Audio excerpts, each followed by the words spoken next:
Hello dear students, again welcome back to your mathematics class. This is your fourth lecture of class 6 mathematics chapter number 2 whole numbers.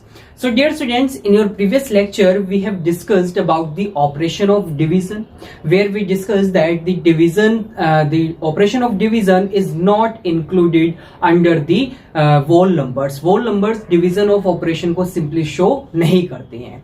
Now अब हम बात करते हैं simply, वहां पे हमने पढ़ा था कि जो division है वो simply inverse है किसका, multiplication का.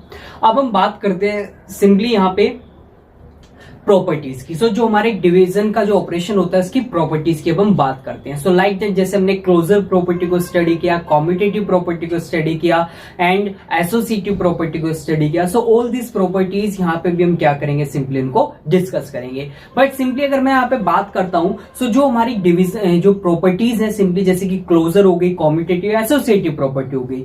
सो डिवीजन का ऑपरेशन यहाँ पे होल नंबर्स के केस में इन प्रॉपर्टीज को शो नहीं करता है, बिकॉज हमने स्टार्टिंग में स्टडी किया था प्रीवियस लेक्चर में जब हमने डिवीजन का ऑपरेशन पढ़ा कि division is not closed under the whole numbers और whole numbers are not closed under the division. So चलिए अब हम उन प्रॉपर्टीज को देखते हैं, वेरीफाई करते हैं कि क्यों होल नंबर्स उनको शो नहीं करते हैं. सो properties of division. So first of all let's observe some calculations here. So कुछ यहाँ पे calculations, कुछ observations को हम यहाँ पे study करते हैं. So like that हमारे पास दो whole number है, first one is 24 and second is 6. मैंने क्या किया यहाँ पे 24 whole number को divide किया by 6. So like that suppose ये हमारा A है, यहाँ पे ये हमारा B है. So A को मैंने क्या किया, divide किया by B. Then after division we got here 4. हमारे पास यहाँ पे क्या आ जाएगा, 4 आ जाएगा. अब 4 की अगर मैं बात करूं तो सिंपली 4 हमारा क्या है, 4 हमारा एक होल नंबर है. So I can simply write here, जब कभी भी हम क्या करेंगे, ए को बी से डिवाइड करेंगे देन हमारे पास एक होल नंबर आएगा सी. सो जैसा हमने प्रीवियस लेक्चर के अंदर भी स्टडी किया था. नाउ सेकंड ऑब्जर्वेशन देखते हैं. सो यहाँ पे हमारे पास फर्स्ट होल नंबर है 35 एंड सेकंड है हमारे पास 7. अब जैसे यहाँ पे इन दोनों को डिवाइड किया देन हमारे पास यहाँ पे क्या आ गया, 5 आ गया. अब अगर मैं 5 की बात करता हूँ सिंपली, सो 5 भी हमारा क्या है, यहाँ पे 5 is also a whole number. 5 भी हमारा यहाँ पे क्या है, एक होल नंबर है. नाउ अब मूव करते हैं थर्ड ऑब्जर्वेशन में. सो थर्ड में हमारे पास यहाँ पे 21 है एंड सेकंड होल नंबर है हमारे पास 5. बट जैसे हम इनको डिवाइड करेंगे तो हमारे पास कोई भी एक होल नंबर एग्जिस्ट नहीं करेगा. सो इट मीन्स यहाँ पे कोई भी होल नंबर नहीं आएगा. सो इसको मैं सिंपली यहाँ पे क्या लिख सकता हूं, नॉट डिफाइंड. यानी कि अगर हम 21 को 5 से डिवाइड कर रहे हैं then their result is not defined, क्योंकि हमारे पास यहाँ पे कोई भी एक एप्रोप्रिएट होल नंबर नहीं आएगा. हमारे पास आफ्टर डिवीजन हमारे पास जो वैल्यू आएगी वो क्या आएगी, सिंपली फ्रैक्शन में आएगी या फिर सिंपली वो डेसिमल में आएगी. बट ये तो हमारे एक होल नंबर नहीं होते हैं. So after observing all these things I can simply say here like that if A and B are any whole numbers and their value is not equal to 0, यानी कि 0 नहीं है यहाँ पे, 0 से इनकी ज्यादा ही वैल्यू होगी, such that A is equals to or greater than B. A या तो B के इक्वल होगा या B से ग्रेटर होगा. Then if we divide A by B may not be a whole number. So यहाँ पे वो एक whole number हो भी सकता है और नहीं भी हो सकता है. बिकॉज देखिए यहाँ पे ये हमारे पास A था, ये हमारे पास B था, तो A की वैल्यू क्या है, B से बड़ी है. सो होल नंबर आ गया हमारे पास. नाउ अगेन यहाँ पे हमारे पास A क्या है 35, B क्या है 7 है. सो A की अगेन वैल्यू बड़ी है यहाँ से B से.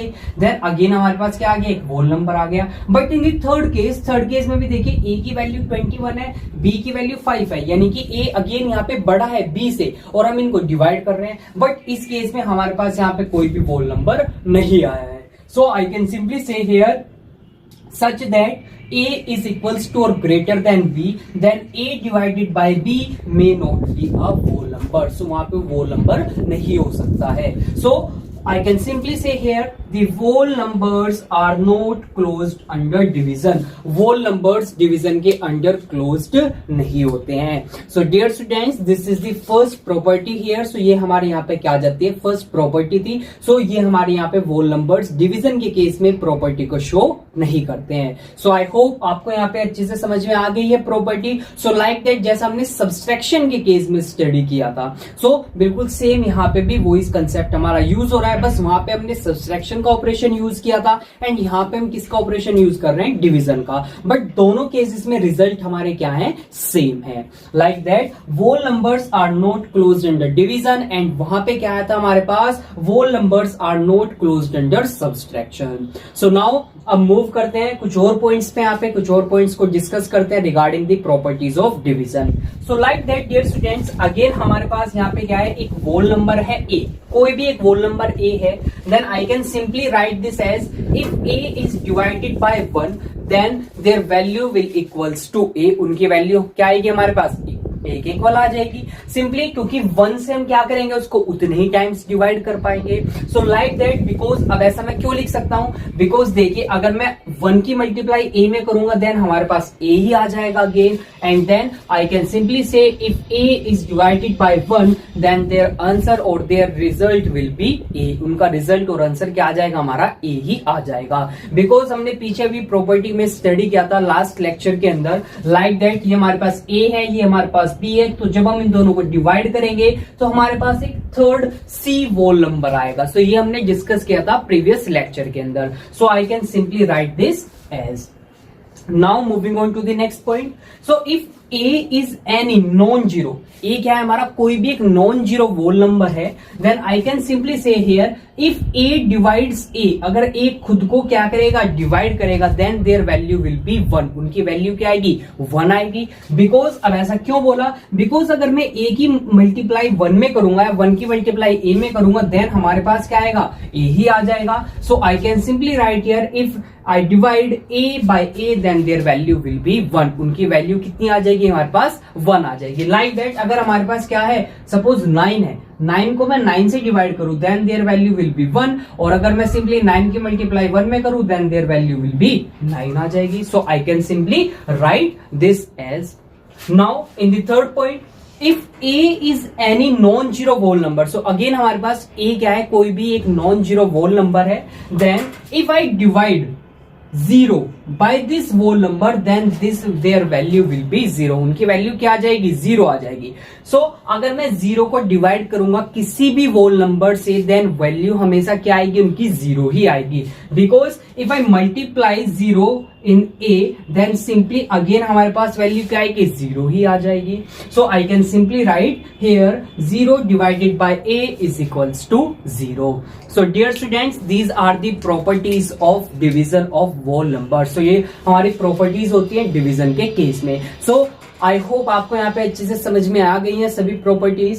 सो यहाँ पे हमारे सभी टॉपिक्स क्लियर हो गए हैं, कंप्लीट हो गए हैं। Fundamental operations on whole numbers. So हमने एडिशन का ऑपरेशन पढ़ा, उसकी प्रॉपर्टीज पढ़ी, सब्सट्रैक्शन का ऑपरेशन पढ़ा, उसकी प्रॉपर्टीज पढ़ी, देन मल्टीप्लीकेशन का ऑपरेशन स्टडी किया, उसकी प्रॉपर्टीज पढ़ी, एंड अब लास्ट में हमने डिवीजन का ऑपरेशन स्टडी किया एंड उसमें भी सभी प्रॉपर्टीज को हमने डिस्कस किया।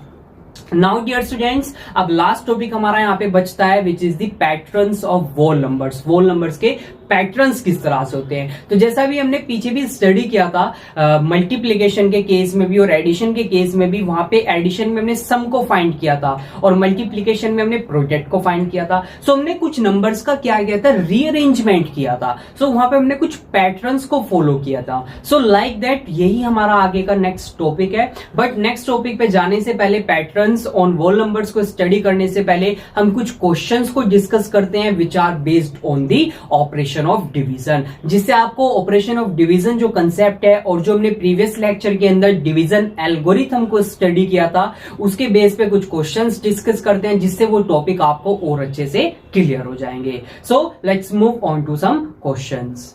सो डियर स्टूडेंट्स, अब हम बात करते हैं क्वेश्चंस की। सो कुछ क्वेश्चंस को आप सॉल्व करते हैं जिससे आपकी अच्छे से और प्रैक्टिस हो जाएगी regarding the operation of division.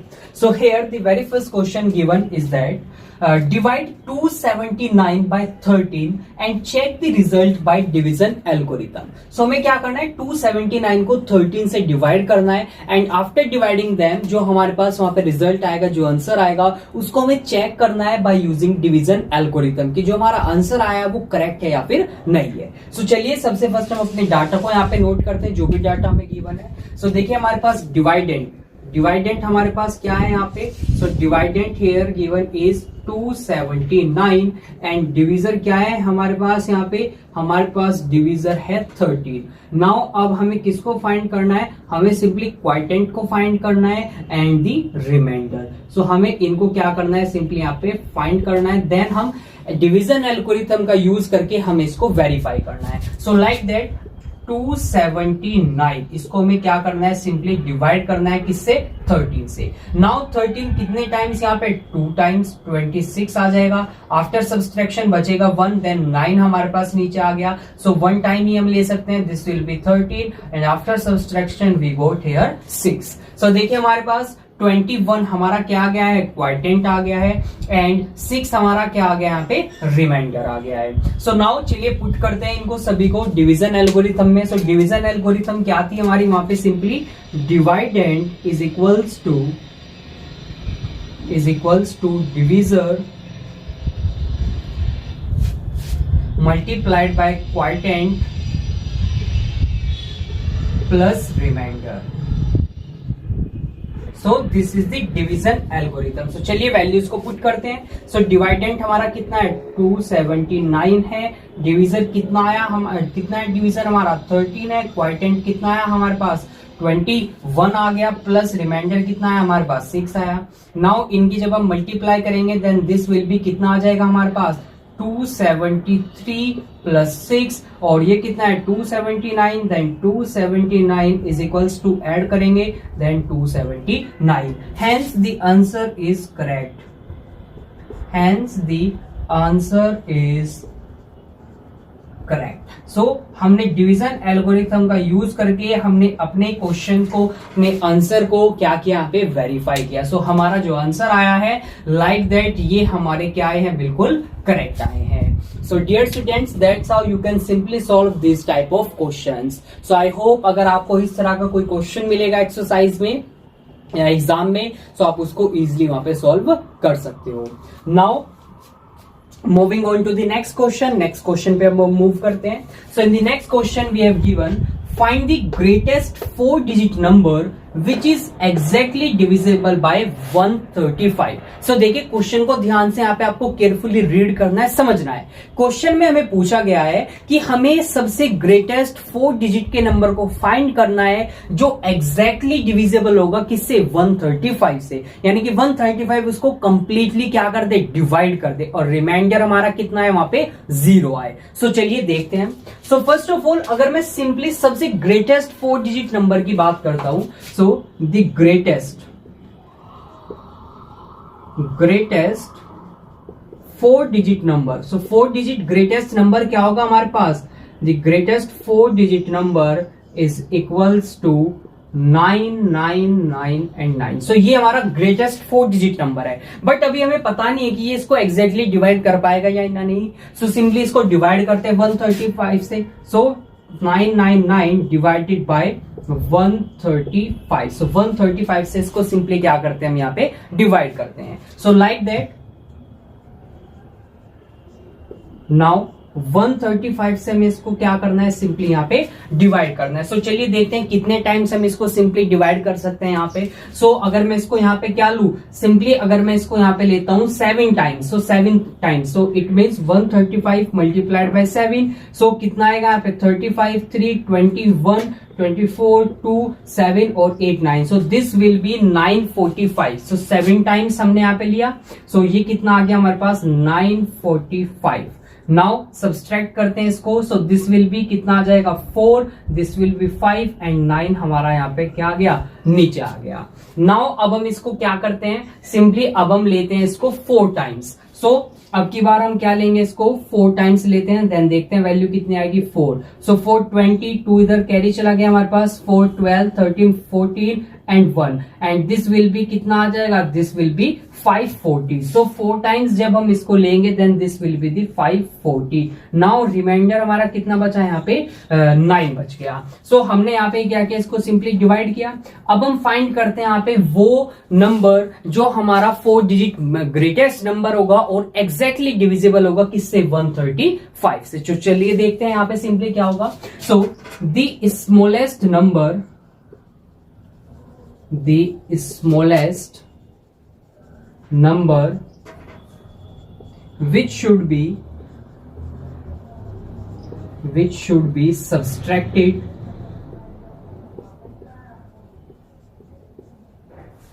from 999 is 9, and after subtracting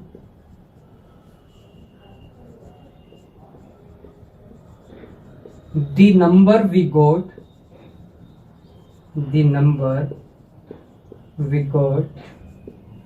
is exactly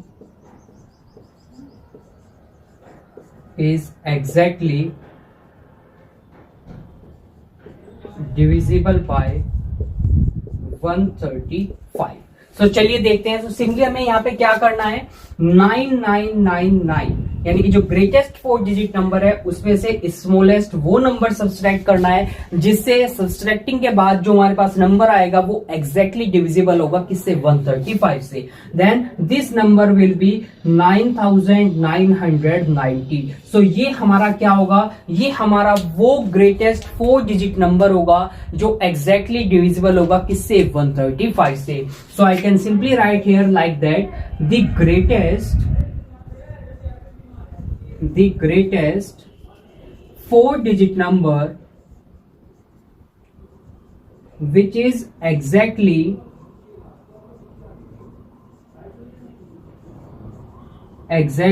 divisible by 135. So dear students, like that you can simply find the greatest 4 digit number which is exactly divided by 135. So dear students, I hope आपको यहाँ पे question अच्छे से समझ में आ गया है. नाउ सेकंड थिंग, यहाँ पे इस क्वेश्चन में लैंग्वेज आपकी बहुत इंपॉर्टेंट है, बिकॉज आपने यहाँ पे क्या किया है, क्यों आपने यहाँ पे डिवाइड किया, क्यों सब्सट्रैक्ट किया, ये सभी आपको यहाँ पे इस लैंग्वेज की फॉर्म में लिखना है. सो आई होप अगर आपको इस तरह के कोई भी क्वेश्चन मिलता है एक्सरसाइज में, अब आप उसको इजिली कर सकते हो. So dear students, now let's discuss one more question. एक और क्वेश्चन को हम यहाँ पे डिस्कस करते हैं which is also based on the operation of division, जिससे आपको सभी टाइप्स के क्वेश्चन अच्छे से यहाँ पे क्लियर हो जाएंगे. So now dear students, let's discuss some more questions here. So here the next question given is the find the least number which should be added to 10,000 so that the sum is exactly divisible by 237. सो हमें यहाँ पे क्या करना है, हमें find करना है ऐसे लिस्ट नंबर को, यानी कि ऐसे छोटे से छोटे नंबर को जिसको अगर हम 10,000 में ऐड करें देन आफ्टर एडिंग देम जो उनका सम आएगा वो एग्जैक्टली डिविजिबल होगा किससे, 237 से. सो चलिए सॉल्व करते हैं क्वेश्चन को. So first of all let's divide 10,000 by 237. So 237 से सबसे फर्स्ट हम यहाँ पे डिवाइड करते हैं 10,000 को. सो हेयर हमारे पास यहाँ पे क्या वैल्यू आ जाएगी, सो 10,000 डिवाइडेड बाय 237. सो कितने टाइम्स ले, अगर हम 4 टाइम्स ले, सो 4 टाइम्स लेंगे तो कितना होगा, 7 की मल्टीप्लाई 4 में कितना आएगा, 28. 8 2 इधर कैरी आ गया, 4 3 टाइम्स 12 और 2 14 हो जाएगा, 4 1 इधर कैरी आ गया, 4 2 8 and 9. So this will be 948. Subtract करते हैं then this will be 2, this will be 5 and this will be cancel हो जाएगा. देन 0 यहाँ पे हमारे पास आ जाएगी. देन अब हम कितने से हम सिंपली मल्टीप्लाई करें, हम यहाँ पे सिंपली मल्टीप्लाई करते हैं 2 से. So then this will be कितना हो जाएगा, 2 से जब हम इसमें मल्टीप्लाई करेंगे this will be 2 3 7. So add कर दो इनको, 4, 1 3 और 3 6 और 1 7 एंड देन 4. सो ये हमारे पास यहाँ पे क्या आ जाएगा 474. सो जब हम 2 टाइम्स लेंगे तो ये आ जाएगा 474. देन दिस विल बी, ये कितना हो जाएगा हमारे पास, सो ये हो जाएगा 6 and this will be 11 46. So 46 हमारे पास यहाँ पे इसका क्या आ जाएगा, this will be the remainder. So ये हमारे पास यहाँ पे क्या आ गया, रिमाइंडर. नाउ अब हम सिंपली क्या लिखेंगे यहाँ पे, the least number which should be added in 10,000. It means कौन सा हमारा लिस्ट नंबर होगा, देन सिंपली हम इस रिमाइंडर को किस में से, डिविजर में से सब्सट्रैक्ट कर देंगे. It means 237 minus 46. Then after that it will be कितना आ जाएगा, दिस विल बी 191. सो 191 हमारा क्या होगा, वो लिस्ट नंबर होगा जिसको हम किस में ऐड करेंगे, 10,000 में ऐड करेंगे. Then after that, after adding जो हमारे पास सम आएगा वो एग्जैक्टली डिविजिबल होगा किससे, 237 से. सो लाइक दैट, चलिए सोल्व करते हैं सिंपली. सो हमारे पास क्या आ जाएगा, द लिस्ट नंबर जिसको हम ऐड करेंगे, सो 191 आ गया. So 10,000 plus 191, then this will be 10191. So this is the, ये हमारे पास क्या होगा, this is the 5 digit smallest number which is exactly divided by 237. So dear students, that's how you can simply find out the given number here. So I hope आपको यहाँ पे समझ में आ गया है अच्छे से. बस आपको यहाँ पे केयरफुली अपने क्वेश्चन को रीड करना है. सो क्वेश्चन में हमें सिंपली क्या करना था, हमें वो लीस्ट नंबर फाइंड करना था जिसको अगर हम 10,000 पे ऐड करेंगे देन उनके सम को 237 एग्जैक्टली क्या करेगा, डिवाइड करेगा. एग्जैक्टली डिवाइड करने का मीन्स है वहां पे रिमाइंडर हमारा क्या बचेगा, वो बचेगा हमारा 0. सो आई होप आपको यहाँ पे अच्छे से समझ में आ गया है question. Now let's discuss one more question here. So यहाँ पे ये लैंग्वेज वाला क्वेश्चन है जो बेसिकली हमारा मल्टीप्लीकेशन वाले पोर्शन से मैंने यहाँ पे लिया हुआ है, लाइक दैट. सो इसलिए यहाँ पे क्वेश्चन एक्सप्लेन कर रहा हूं मैं आपको, बिकॉज लैंग्वेज वाले क्वेश्चन अगर आते देन आप उनको कैसे सॉल्व करोगे, बिकॉज लैंग्वेज वाले क्वेश्चन में थोड़ी डिफिकल्टीज होती है स्टूडेंट्स को, बिकॉज यहाँ पे हमें डाटा को फाइंड करना पड़ता है, निकालना पड़ता है क्वेश्चन की लैंग्वेज में से, एंड हमें क्या फाइंड करना है वहां पे. सो चलिए सबसे फर्स्ट हम अपने क्वेश्चन को अच्छे से केयरफुली रीड करते हैं. क्वेश्चन में हमें गिवन क्या है. So a vendor supply 72 litres of milk. So एक वेंडर है, वो क्या करता है 72 मीटर मिल्क को क्या करता है, सप्लाई करता है to a student hostel in the morning. So morning time में कितना मिल्क सप्लाई करते हैं, so writing here the data. So data को हम राइट कर रहे हैं. सो मॉर्निंग टाइम में कितना, 72 litres of milk. Now, after that 28 liters of milk in the evening every day. और कितना इवनिंग में कितना मिल्क वो करता है, सिंपली सप्लाई वहां पे इवनिंग में वो करता है 28 litres. So like that 28 litres of milk. Now अब जो कोस्ट है, सो ये मिल्क को डेली करता है, पर डे वो इतना मिल्क को क्या करता है, सप्लाई करता है 72 लीटर्स मॉर्निंग शिफ्ट में या मॉर्निंग टाइम में, और 28 litres in the evening time. Now cost of milk, milk की कॉस्ट कितनी है, so cost of milk is ₹39 पर लीटर. सो 1 लीटर मिल्क का प्राइस कितना है, 39. नाउ अब हमें क्या फाइंड करना है, हमें फाइंड करना है how much money is due to the vendor per day.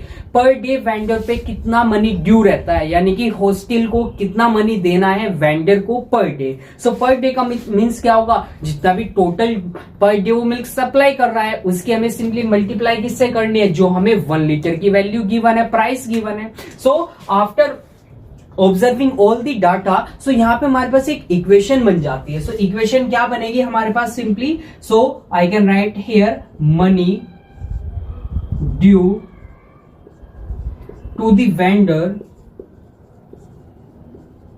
Per day is equals to, so morning time में कितना मिल्क करता है 72 लीटर्स, और 1 लीटर मिल्क की प्राइस कितनी है 39, then plus after that evening shift में कितना करता है 28 लीटर्स एंड यहाँ पे प्राइस कितनी है इसकी, सो अगेन 39। सो ये हमारे पास इक्वेशन बन गई है। नाउ अब अगर आप यहाँ पे ऑब्जर्व करें सो 39 दोनों जगह पे कॉमन है। सो कहना है simply write here 39 multiplied by 72 plus 28, then add करेंगे अगर हम इनको तो कितना आएगा 39 multiplied by 100, then the price will be 3900 rupees. So इतनी हमारे पास क्या आ जाएगी, this will be the price. So ये क्या होगा, उसका वहां पे प्राइस हो जाएगा, यानी कि इतना मनी ड्यू होगा वेंडर पे टू पर डे। सो इतना मनी हॉस्टल को पर डे क्या करना है, पे करना है टू दी वेंडर। सो देखिए सिंपली हमने यहाँ पे क्या किया, अपनी कैलकुलेशन को इजी बनाया। बिकॉज अगर आप डायरेक्टली 72 की मल्टीप्लाई करोगे 39 में, देन आफ्टर विच 28 की मल्टीप्लाई करोगे 39 में, सो ये बहुत ही बड़ी टिपिकल कैलकुलेशन होगी आपके लिए। सो लाइक दैट आप अपनी कैलकुलेशन को इजी इस तरह से बना सकते हो। सो लाइक दैट आपके इस तरह से बहुत सारे क्वेश्चंस आपके एक्सरसाइज में गिवन होंगे। सो आई होप अब आप इजिली उन क्वेश्चंस को सॉल्व कर सकते हो। So dear students, I hope आपको अच्छे से क्वेश्चन समझ में आ गए हैं, जितने भी टॉपिक्स हमने डिस्कस किए हैं। नाउ अब हम मूव करते हैं लास्ट टॉपिक जो है हमारे चैप्टर का, which is the patterns in whole number. So whole numbers में किस तरह से हमारे पैटर्न शो होते हैं। सो लाइक दैट ये भी हमारा क्या है, ये भी हमारे पैटर्न ही तो है। रीअरेंजमेंट किया हमने अपनी कैलकुलेशन को क्या करने के लिए, इजी करने के लिए। सो लाइक दैट यही इजी तरह के हम पैटर्न अभी आगे डिस्कस करेंगे। So dear students, now let's discuss about the patterns in whole numbers. So whole numbers में किस तरह से हम patterns को use कर सकते हैं in adding और subtraction. So अब चलिए उनकी हम बात करते हैं। So जैसा पीछे अभी हमने कुछ questions को भी discuss किया था previous lecture के अंदर multiplication के केस में। So वहां पे मैंने आपको show किया था किस तरह से आप अपनी calculation को easy करने के लिए आप different patterns का use करते हैं। जैसे कि लास्ट में भी हमने मिल्क वाला क्वेश्चन स्टडी किया। सो वहां पे भी मैंने क्या किया, एक पैटर्न को यूज किया जिससे हमारी कैलकुलेशन बहुत ही क्या हो गई थी, इजी हो गई थी। सो चलिए यहाँ पे देखते हैं, कुछ हमारे पास पैटर्न यहाँ पे रिटर्न है बोर्ड पे। सो चलिए ऑब्जर्व करते हैं इन पैटर्न्स को। So like that dear students, यहाँ पे हमारे पास एक वैल्यू है 5328 और मुझे इसमें किसको ऐड करना है, मुझे इसमें 9 को ऐड करना है। अब देखिए 9 को मैं क्या लिख सकता हूं, 9 को मैं लिख सकता हूं 10 - 1 भी लिख सकता हूं इजिली। देन सिंपली 10 को इसमें ऐड कर दीजिए, देन आफ्टर एडिंग फिर माइनस कर दीजिए 1 को। सो जैसे ही मैंने इसमें 10 ऐड किया, देन ये 5328 से क्या हो गया, 5338 हो गया। नाउ अब इसमें से 1 को क्या कर दो, सब्सट्रैक्ट कर दो, देन आफ्टर विच हमारे पास वैल्यू क्या आ गई 5337। सो अगर आप नॉर्मली जनरली किसको ऐड करोगे, 9 को ऐड करोगे इस नंबर में डायरेक्टली, देन तब भी हमारे पास क्या आएगी, यही वैल्यू आएगी। सो फर्स्ट पैटर्न ये हो गया हमारे पास। सो चलिए तो थोड़ा इजी था, इसको तो हम डायरेक्टली भी ऐड कर सकते थे without using the pattern. But अगर नंबर्स हमारे क्या हो जाए, कॉम्प्लेक्स हो जाए, लार्जर हो जाए, यानी कि अब देखिए तो एक सिंगल डिजिट वाला नंबर था, अगर सेम यहीं पे 2 डिजिट वाला हो जाए, 3 डिजिट वाला हो जाए, 4 डिजिट वाला हो जाए, देन तब हम कैसे यूज करेंगे।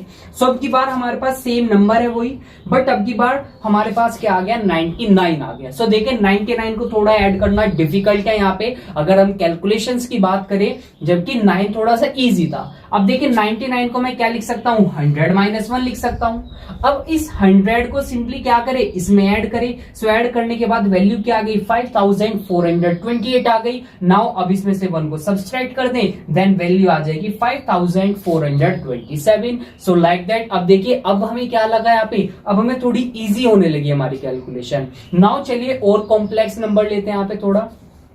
सो नंबर अगेन मैंने सेम रखा, बट जिसको ऐड करना है वो लिया मैंने 999। सो देखिए अब इसको इसमें ऐड करना, तो कैलकुलेशन वो टिपिकल होती जा रही है हमारी। सो अब देखिए 999 को मैं क्या लिख सकता हूं, 1000 - 1 लिख सकता हूं। अब 1000 को सिंपली इसमें ऐड कर दें, देन उसमें से फिर 1 को क्या कर दे, सब्सट्रैक्ट कर दें, देन सिंपली हमारे पास वैल्यू आ जाएगी 6327। सो देखिए यहां से किस तरह से पैटर्न हमारा और इजी होता गया एडिशन करने के लिए। नाउ अगर मैं अब की बार क्या करूं, नंबर को यहाँ पे क्या लूं मैं, 9999 लूं, देन एक और डिजिट में अगर इसमें इंक्रीज कर दूं, देन सिंपली अगर उसको नॉर्मली हम ऐड करेंगे तो वो और ज्यादा कॉम्प्लेक्स हो जाएगी कैलकुलेशंस। बट सिंपली अगर मैं इस पैटर्न को यूज करूंगा तो कैलकुलेशंस हमारी क्या हो जाएंगी, इजी इजी हो जाएंगी। So dear students, like that आप सिंपली जब कभी भी एडिशन करो या सिंपली सब्सट्रैक्शन करो, देन सिंपली आप क्या कर सकते हो, इस तरह के पैटर्न को यूज कर सकते हो, जिससे आपकी कैलकुलेशन क्या हो जाएगी और इजी हो जाएगी। So now this pattern helps in adding the numbers of the form. अब ये पैटर्न हमें किस में हेल्प कर रहा है, सिंपली हमें किस पैटर्न के नंबर्स को ऐड करने में हेल्प कर रहा है, जो हमारे सेम डिजिट वाले नंबर्स होते हैं। सो लाइक दैट जैसे 9 हो गया, 99 हो गया, 999 हो गया और 9999 हो गया। सो लाइक दैट इसी तरह से आगे नंबर्स क्या करते जाएंगे, हमारे इंक्रीज करते जाएंगे। नाउ सेम केस कहां पे होगा हमारा, सेम केस हमारा यहाँ पे सब्सट्रैक्शन में हो जाएगा। बस यहाँ पे सिंपली हमने इनको ऐड किया, वहां पे हम सिंपली क्या करेंगे, सब्सट्रैक्ट करेंगे। So dear students, I hope आपको पैटर्न समझ में आ गया, किस तरह से हम पैटर्न का यूज कर सकते हैं वोल नंबर्स में डिफरेंट ऑपरेशंस को प्रोसीड करने के लिए, यानी कि एडिशन सब्सट्रैक्शन करने के लिए। नाउ अब हम मूव करते हैं next topic, which is the arrangement of numbers in elementary shape. So elementary shapes का मीनिंग है यहाँ पे, जैसे कि आपने देखा है ट्राइंगुलर शेप होती है आपकी, रेक्टेंगुलर शेप होती है, स्क्वायर शेप होती है। सो उन शेप्स में क्या करना है, हमें नंबर्स को अरेंज करना है। सो लाइक दैट जैसे कि यहाँ पे आप देख सकते हैं, यहाँ पे मैंने कुछ डॉट्स की हेल्प से मैंने कुछ फिगर्स बनाई हुई है। लाइक दैट यहाँ पे हमारे पास एक सिंगल डॉट है। नाउ अब नेक्स्ट फिगर में अगर आप देखें, ये ट्राइंगल बन रहा है और इसके अंदर कितने डॉट्स हैं, 3 डॉट्स हैं। नाउ नेक्स्ट फिगर आप देखिए, अगर यहाँ पे भी एक ट्राइंगल बना हुआ है, लेकिन इसके अंदर कितने डॉट्स आ गए हैं, 6 डॉट्स आ गए हैं।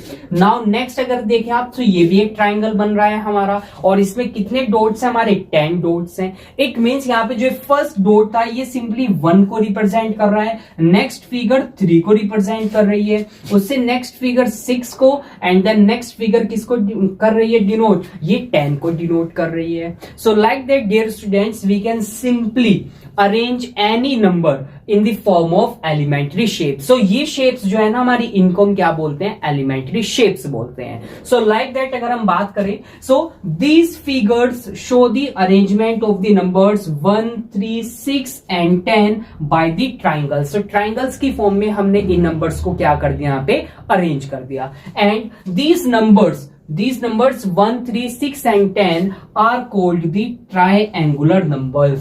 और इन नंबर्स को हम सिंपली क्या बोलते हैं, इन नंबर्स को हम बोलते हैं triangular numbers. So dear students, I hope आपको यहाँ पे समझ में आ गया है किस तरह से आप नंबर्स को अरेंज कर सकते हैं एलिमेंट्री शेप्स में। नाउ चलिए यहाँ पे, ये तो हमने ट्राइंगुलर के केस में स्टडी किया, ट्राइंगल शेप में। सो चलिए अब हम बात करते हैं स्क्वायर शेप की। सो लाइक दैट अगर हमारे पास 1 नंबर है, सो 1 को तो सिंपली मैं इस तरह से क्या कर सकता हूं, यहाँ पे रिप्रेजेंट कर सकता हूं। नाउ अब इसके बाद हम किस नंबर को रिप्रेजेंट कर सकते हैं, सो लाइक दैट मैं इसको यहाँ पे सिंपली क्या कर सकता हूं, रिप्रेजेंट कर सकता हूं। सो 4 डॉट्स है, यानी कि हमारे पास कौन सा नंबर है, ये 4। नाउ अगर हमें इंक्रीज करने हो नंबर्स, देन सिंपली यहाँ पे लाइक दैट मैंने क्या किया, इन नंबर्स को अरेंज कर दिया। So here this is also a square, so ये भी हमारा यहाँ पे एक स्क्वायर बन गया। सो यहाँ पे मैंने कौन से नंबर को अरेंज किया है स्क्वायर में, स्क्वायर एलिमेंट्री शेप में, यहाँ पे 9 नंबर को रिप्रेजेंट किया। सो चलिए आगे मूव करते हैं। सो लाइक दैट हमारे पास अब की बार यहाँ पे और नंबर्स क्या हो गए हैं, सिंपली इंक्रीज हो गए हैं।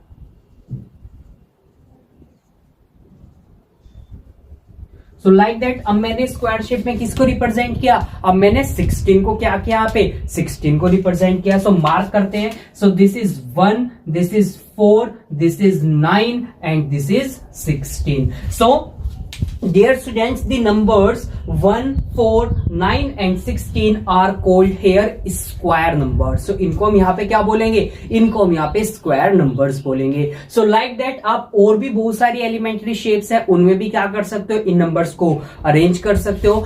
like that the rectangular shape, जैसे कि आपकी क्या है, रेक्टेंगुलर शेप है, सो वहां पे भी आप क्या कर सकते हो, नंबर्स को रिप्रेजेंट कर सकते हो। So dear students, I hope आपको यहाँ पे अच्छे से समझ में आ गए हैं concept, the arrangement of numbers in elementary shapes and the patterns in whole numbers। so dear students, यहाँ पे आपका चैप्टर कंप्लीट हो जाता है, second chapter whole numbers, and I hope आपको whole numbers में सभी टॉपिक, सभी कंसेप्ट्स अच्छे से क्लियर हो गए हैं। नाउ आई होप आपको यहाँ पे कोई भी क्वेश्चन आई थिंक ऐसा नहीं होगा जो आप ना कर पाओ by your so dear students, now आज के लेक्चर को हम सिंपली यहीं पे फिनिश करते हैं, एंड नेक्स्ट लेक्चर में मिलते हैं with the third chapter chapter, the name of the third chapter is the integer. So next lecture से हम थर्ड चैप्टर को स्टार्ट करेंगे. So okay dear students, thanks for joining this lecture.